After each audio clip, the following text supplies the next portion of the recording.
Gold, trusted gold buyers. మీరు తాకట్టు పెట్టిన బంగారాన్ని విడిపించి ఈ రోజు ఉన్న మార్కెట్ ధరకు కొనబడను.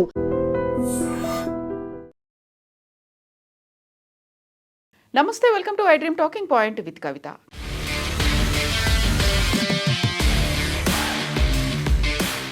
కాళేశ్వరం ప్రాజెక్టులో అవకతవకలు జరిగాయి అంటూ కాంగ్రెస్ ప్రభుత్వం చేపట్టినటువంటి పీసీ ఘోష్ కమిషన్ ఇచ్చినటువంటి నివేదిక అంశంలో కేసీఆర్, హరీష్ రావుకు హైకోర్టు భారీ ఊరటనిచ్చింది. జస్టిస్ పీసీ ఘోష్ కమిషన్ ఎలాంటి నిబంధనలు పాటించలేదు అని చెప్పింది హైకోర్టు.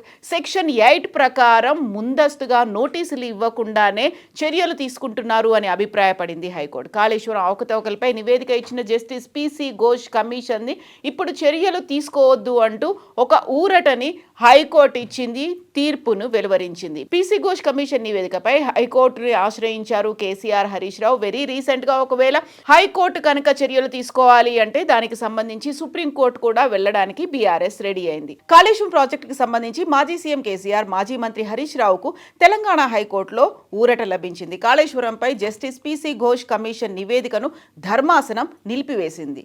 జస్టిస్ ఘోష్ కమిషన్ చట్టబద్ధమైనదేనని న్యాయస్థానం తెలిపింది. అయితే రిపోర్ట్ ఆధారంగా చర్యలు తీసుకోవద్దని హైకోర్టు ఆదేశాలు జారీ చేసింది. దీంతో పిటిషనర్లు కేసీఆర్, హరీష్ రావుతో పాటుగా స్మితా సబర్వాల్, ఎస్కే జోషికి ఊరట లభించినట్టయింది. కమిషన్ ఎలాంటి నిబంధనలు పాటించలేదని హైకోర్టు ధర్మాసనం అసహనం వ్యక్తం చేసినట్టుగా వార్తలు వస్తున్నాయి.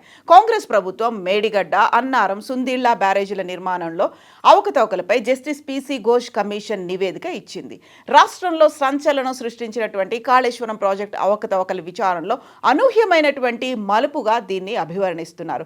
గత కొంతకాలంగా తెలంగాణ రాజకీయాల్లో సెంటర్ ఆఫ్ అట్రాక్షన్గా ఉన్నటువంటి జస్టిస్ పీసీ ఘోష్ కమిషన్ నివేదికపై గౌరవ హైకోర్టు కీలకమైనటువంటి ఆదేశాలు జారీ చేసింది. దీనిపై బీఆర్ఎస్ కూడా రెస్పాండ్ అయింది.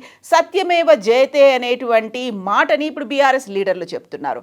పీసీ ఘోష్ కమిషన్ ఇచ్చినటువంటి నివేదిక ఆధారంగా మాజీ ముఖ్యమంత్రి కేసీఆర్, మాజీ మంత్రి హరీష్ రావులపై ప్రస్తుతానికి ఎలాంటి చర్యలు తీసుకోవద్దు అని హైకోర్టు స్పష్టం చేసింది. అసలు ఎందుకని హైకోర్టు బ్రేక్ వేసింది? నిబంధనల ఉల్లంఘన జరిగింది అని హైకోర్టు అభిప్రాయపడింది. ఏదైనా కమిషన్ విచారణ జరిపేటప్పుడు సహజ న్యాయ సూత్రాలు అనేవి ఉంటాయి. ప్రిన్సిపల్ ఆఫ్ నేచురల్ జస్టిస్ అనేది ఉంటుంది. దాన్ని పాటించలేదు అనేటువంటి మాట. ఇక్కడే సెక్షన్ 8 అనేటువంటి మాటని ఉపయోగించింది.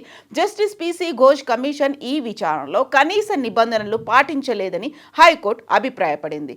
ఓవరాల్ ప్రక్రియలోనే చాలా లోపాలు ఉన్నాయి అనేటువంటి మాటని హైకోర్టు చెప్పింది. విచారణ ఎదుర్కొంటున్న వ్యక్తుల వాదనలను పరిగణలోకి తీసుకోవడం లేకుంటే నోటీసుల జారీలో చట్టబద్ధమైనటువంటి ప్రోటోకాల్ను అనుసరించలేదని హైకోర్టు గుర్తించింది.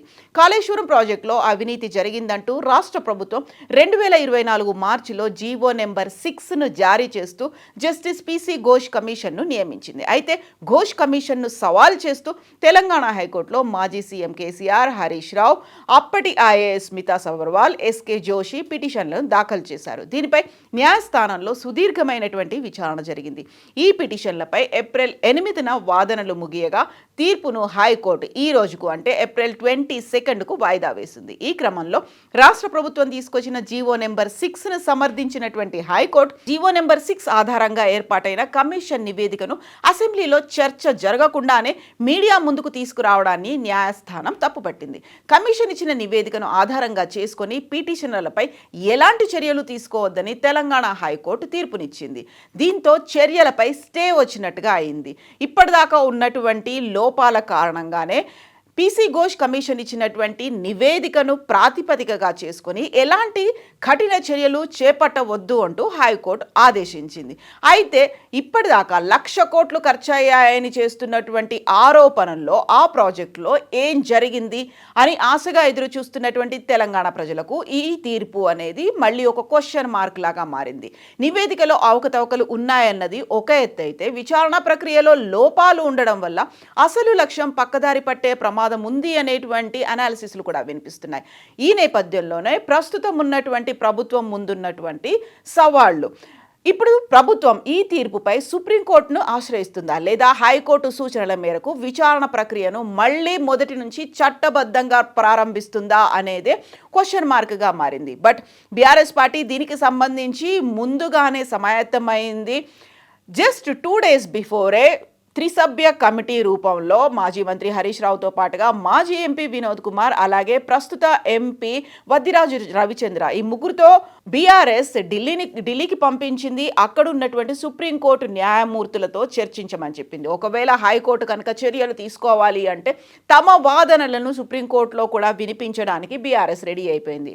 బట్ ఈ రోజు సుప్రీంకోర్టు ఇచ్చినటువంటి తీర్పు నేపథ్యంలో బీఆర్ఎస్ స్పందించింది. సత్యమేవ జయతే అంది. ఎప్పటికైనా కానీ కాళేశ్వరం తెలంగాణకి ఒక ప్రాణేశ్వరంగా, జీవధారగా ఉంటుంది. దానికి సంబంధించి ఇది కేవలం ఆరోపణలు, ఎలాంటి ఆధారాలు లేవు అనే మాటని బీఆర్ఎస్ చెప్తోంది. ఇప్పుడు ప్రభుత్వం ఏం చేయబోతోంది? సుప్రీంకోర్టు దాకా వెళ్తుందా, లేకపోతే మరొక కమిషన్ని ఏర్పాటు చేసి ఈ ప్రక్రియకు అవకతవకలు జరిగాయా లేదా, నిజంగా ఆర్థికంగా లాభపడింది ఎవరు, ఎంత ఖర్చు అయింది కాళేశ్వరానికి, మేడిగడ్డ పిఎస్ కుంగుబాటికి కారణాలేంటి, వీటన్నిటికీ సంబంధించి మళ్ళీ ఒక కమిషన్ని ఏర్పాటు చేసి చట్టబద్ధంగా ఉండేలా ప్రక్రియను చూస్తుందా? అదే క్వశ్చన్ మార్క్. మీరేమనుకుంటున్నారో కామెంట్స్ రూపంలో తెలియజేయండి.